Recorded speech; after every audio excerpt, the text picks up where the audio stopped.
peaceful world. Here is another update from Ukraine from a perspective of an average citizen. Today is the 6th of December. A freezing day, really. It's absolutely freezing. I'm wearing a hat and a hood and a scarf and a lot of layers of clothes down there, which I will not tell you about. You can probably see that even the surface of the lake is icy. It's frozen. You can also see seagulls. I don't know how and why we have seagulls there. As a kid, I used to believe that seagulls belong to the sea, but apparently not. They also belong to uh, cities, super urban areas. I don't know. So yeah, ducks and seagulls either gliding on ice or swimming in the parts which are not frozen yet.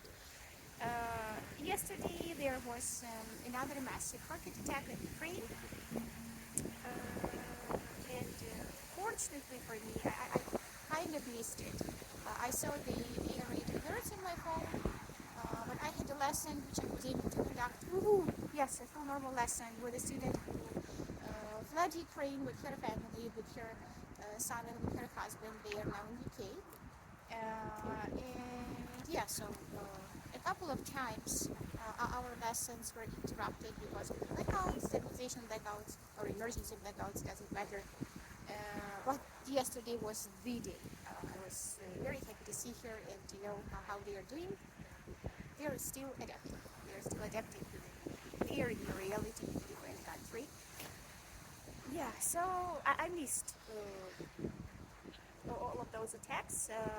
I only saw the summaries in the evening, and I was devastated yet again. They just have no mercy. They attack us civilians. In general, they attack our country for no reason, telling some bullshit stories, none of which makes sense. If you wonder about some of the excuses Russia has made about coming to our land, and you would like to know our perspective, the perspective of Ukraine, it was my perspective.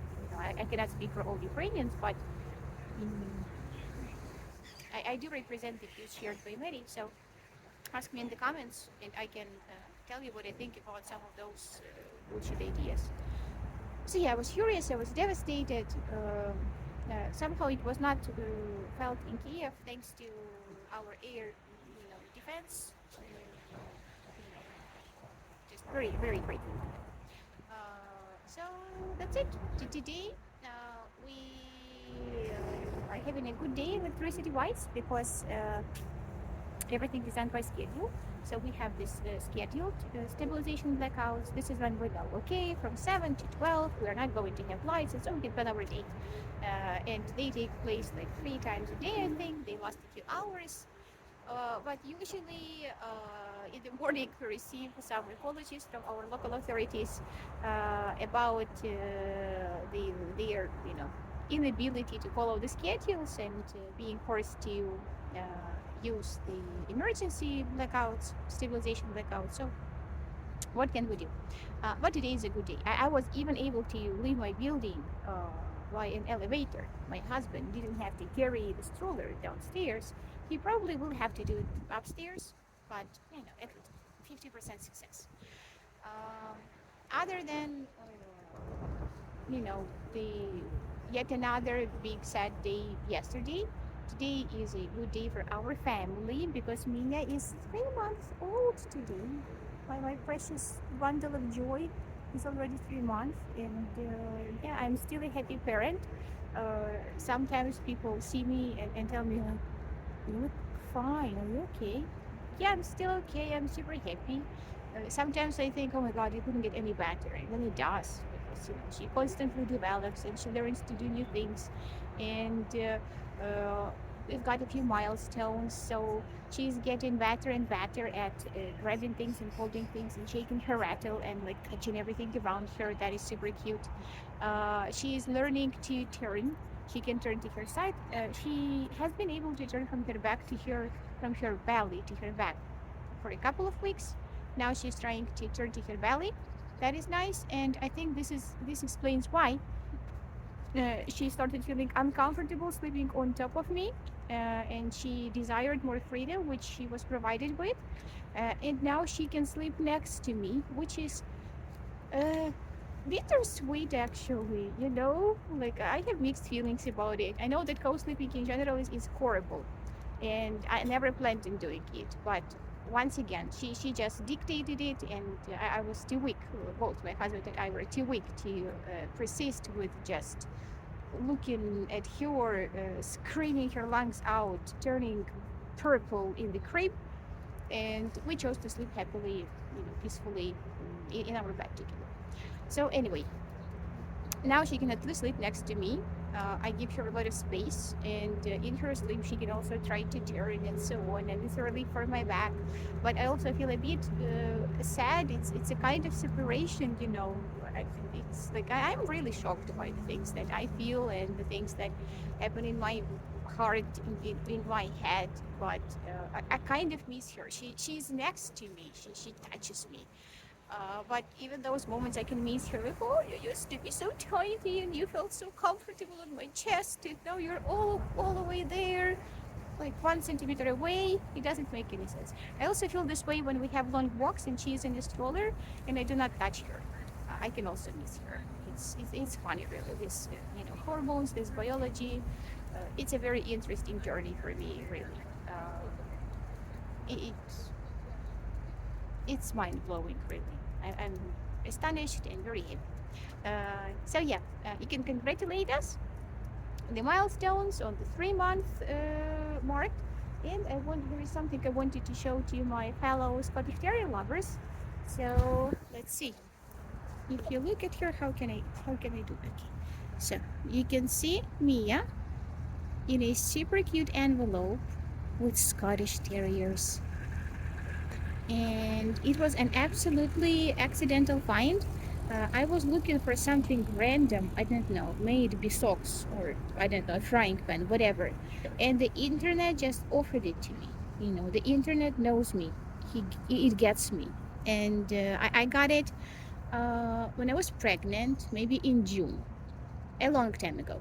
And when we got Mia, when we brought her home from the maternity home, she was so tiny that it looked like one potato in a sack. You know, it looked ridiculous. It seemed like she would never reach this size. And here we go. We're almost late, actually. It just fits her perfectly well now, which means that in a month it will be already too small. So yeah, that is our cute envelope, which is also very warm. I love it. It's very comfy. And another thing you can see there is a painting, a small drawing. I hope you see it. I don't see what I'm showing now. I cannot see. Of a Scottish Terrier presented to me on my birthday by our friends last year when I turned 30. It was a very splendid celebration, one of the best ever. And yeah, so currently these friends are in Italy. Their case is interesting because in general most of us dream, not dream, but want to leave Ukraine, of course, because it is not a safe place. Because our men can be recruited to the army, and not all men want to fight, can fight even. So anyhow, but we cannot because men are prohibited to leave the country currently. In their case, they can. Uh, they have a legit medical reason, but they don't want to. It's a couple. They recently got married, maybe a couple of months ago. Happy newlyweds. And so yeah, now they're in Italy on vacation. And this sounds ridiculous too. I'm like a full man in Ukraine. Like, dude, you have a chance to flee. He's like, no, I don't want to. I love my country. I want to be here. And that is unusual, but on the other hand, totally understandable. I do not have the desire to leave my country either. I want to be safe. I want my baby to be safe. She has changed a lot in my head, but in general, you know, I love my homeland. I never loved it more than I do now. So yeah, This is where we stand. The sun is behind the clouds now, but it's okay. It will shine again. Every once a week. So I guess I will wrap it up. Have a nice peaceful day. Mia, say bye bye. Seagulls, say bye to you. And yeah, have a nice peaceful day. I will see you someday. Bye bye.